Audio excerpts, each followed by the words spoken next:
अध्यक्षमणीय श्रद्धेय पूज्य डॉक्टर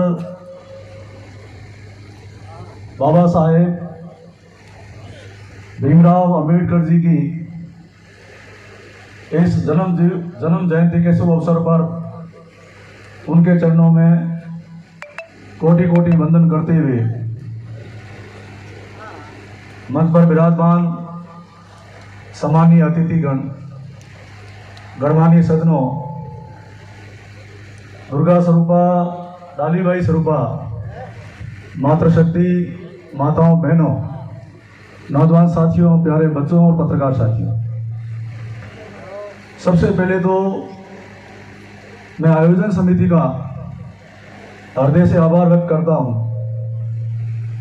कि आज बाबा साहब की जन्म जयंती को आपने विशाल रूप से मनाया और ऐसा कोई शहर का गांव नहीं जहां से बाबा साहब के भगत इस बालेश्वर की धरा पर नहीं पहुंचे हो। मैं समझता हूं रैली नहीं रेला था, बाबा साहब का मेला था। और हम पर और आप सब पर बाबा साहब का आशीर्वाद बरस रहा था। पिछले 2-3 दिनों से भयंकर गर्मी पड़ रही है, लेकिन जब रैली निकल रही थी तो जैसे साक्षात बाबा साहब का आशीर्वाद हम सबको मिल रहा था और बादलों की छाया जहां रैली चल रही थी वहीं छाया चल रही थी। और जब कदम से कदम मिलाकर आपके साथ चल रहे थे तो जोश सब युवाओं का दुगना हो रहा था और एक दूसरे से आगे बढ़ने की भावना इस रैली में हमको नजर आ रही थी। वास्तव में बाबा साहब स्वयं एक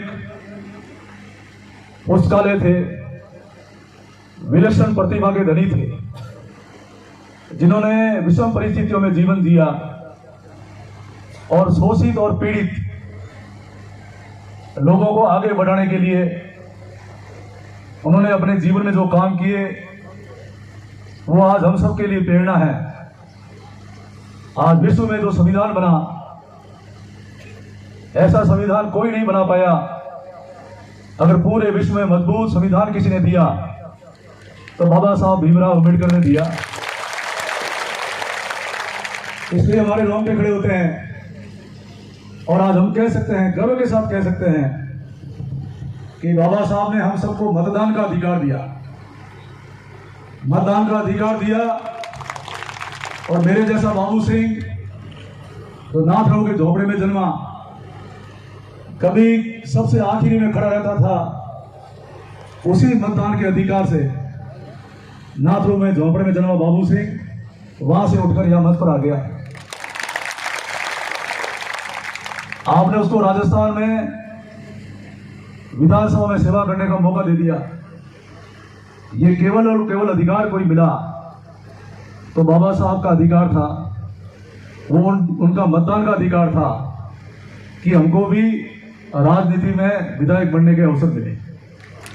इसलिए हम बाबा साहब के चरणों में बारंबार वंदन करते हैं और बाबा साहब की जो प्रेरणा आप सबके लिए है, उनके मार्ग पर चलकर उनसे प्रेरणा लेकर वो कहा करते थे, शिक्षित बनो। अगर आप शिक्षित बन गए तो बाबा साहब के संविधान में शोषित और पिछड़ों को जो आरक्षण दिया गया है उसका लाभ आपको मिलेगा। अगर आप शिक्षित नहीं बनोगे तो यह आरक्षण हमारे लिए मिथ्या हो जाएगा। शिक्षित बनने पर ही आप एक ऐसी कुर्सी पर बैठोगे जहां पर प्यासा कुएं के पास आएगा, कुआं प्यासे के पास कभी नहीं जाएगा। शिक्षित बनिए और ऐसे सम्मान के लायक बनिए कि हर कोई आपका सम्मान करे। हम आज सुनील के पवार साहब का सम्मान करते हैं, हम एमएलए साहब रियालाल जी का सम्मान करते हैं, हम आदरणीय अर्जुन राज जी मेघवाल साहब का सम्मान करते हैं। ऐसे कई हमारे समाज में प्रतिभाएं हैं जिनका सम्मान होता है, व्यक्ति का सम्मान नहीं। उनकी विद्वता का सम्मान है, उनके सिंहासन का सम्मान है। वो शिक्षित बने और इस कामयाब, इस लायक बने कि उनका सब सम्मान करते हैं। हम भी लायक बने जिससे हमारा सब सम्मान करें। इस और बाबा साहब की प्रेरणा लेनी चाहिए। तभी उन्होंने कहा शिक्षित बनिए। मैं समझता हूँ 2003 से पहले हमारे विधानसभा क्षेत्र शेरगढ़ में बहुत कम विद्यालय, पंचायत मुख्यालय पर 5वीं और 8वीं तक थे। हम आगे बढ़ नहीं पाए, लेकिन 2003 के बाद प्रत्येक पंचायत मुख्यालय पर 12वीं विद्यालय हो गए, पढ़ने के अवसर मिले, राजकीय महाविद्यालय हो गए। और मैं समझता हूँ आगे बढ़कर जो आप इस स्थान पर बैठे हैं, ये कभी खेल स्टेडियम था, लेकिन सबका आशीर्वाद था, सबकी सलाह थी। हमने इस स्टेडियम को बाबा साहब अम्बेडकर के नाम से अलॉटमेंट करा करके हमेशा के लिए ये बाबा साहब अम्बेडकर स्टेडियम करा दिया। वो आपके सामने है। सामने जो छात्रावास बाबा साहब भीमराव अम्बेडकर राजकीय छात्रावास देख रहे हैं, इसकी छात्रावास में सीटें बढ़ाई। उसके साथ ही चामू में जो छात्रावास बना वो आदरणीय मनोज सिंह जी साहब ने खुलवाया था। 2 झोपड़ों में चलता था। जब आपने हमें आशीर्वाद दिया तो वहाँ शानदार छात्रावास खड़ा कर दिया और वो छात्रावास वहाँ भी बन गया। चामू में छात्रावास कई वर्षों से पड़ा था, खंडर हो गया था, लेकिन वहाँ भी चामू में नया छात्रावास खुला दिया। शेरगढ़ मुख्यालय पे छात्रावास बना दिया। अनुसूचित जनजाति के लिए भी शेरगढ़ मुख्यालय पे छात्रावास हो गया। क्षेत्रों में भी सीटें बढ़ा दी। आगे भी जैसे जैसे अवसर मिलेंगे वैसे काम होता रहेगा। लेकिन मेरा मानना यह है कि सामाजिक समरसता का संदेश हमारे मर्यादा पुरुषोत्तम भगवान श्री राम ने भी दिया। हम राम को मानते हैं, हम अम्बेडकर को मानते हैं, इसलिए प्रभु श्री राम ने भी सबरी माँ के झूठे बेर खा करके सामाजिक समरसता का संदेश दिया। अलग अवतार द्वारकाधीश बाबा रामदेव जी ने भी डालीबाई को अपनी बहन बनाकर सामाजिक समरसता का संदेश दिया। मैं समझता हूँ जो भी राम को माने इस प्रकार का सामाजिक समरसता का संदेश दे और आपस में भाईचारा के और बढ़े, ऐसी भावना होनी चाहिए। कि बाबा साहब कहते थे नेक बनिए। अगर हम नेक हैं तो सभी सम्मान करेंगे। जमात में करामात है और आपने देखा आज के किस प्रकार से आप जहाँ जवानी चलती है वहाँ जमाना चलता है। और आज जवानी को मैंने देखा है जिस प्रकार से जवान युवा आज अंगड़ाई ली है। ये अंगड़ाई आज 36 कौम के लोग आपके ऊपर फूल बरसा करके आपको आशीर्वाद दे रहे थे। वास्तव में ये आपकी ताकत है जो आज सड़कों पे आई है और ऐसा माहौल आपने दिया। अनुशासित तरीके से आप चले। आज जो लोग हमारे साथ चल रहे थे वो कह रहे थे आज कितनी शानदार अनुशासित रैली है।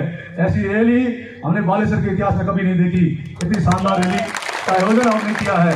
मैं आप साधुवाद देता हूँ, आपको धन्यवाद देता हूँ और पिता परमेश्वर प्रभु श्री राम से और बाबा साहब अम्बेडकर से प्रार्थना करते हैं कि ये एकता सदैव आपकी बनी रहे। इस एकता पर किसी की नजर नहीं लगे। हमेशा आप आगे बढ़े और आपका सम्मान इसी प्रकार होती रहे। नेक बनिए और एक बनिए।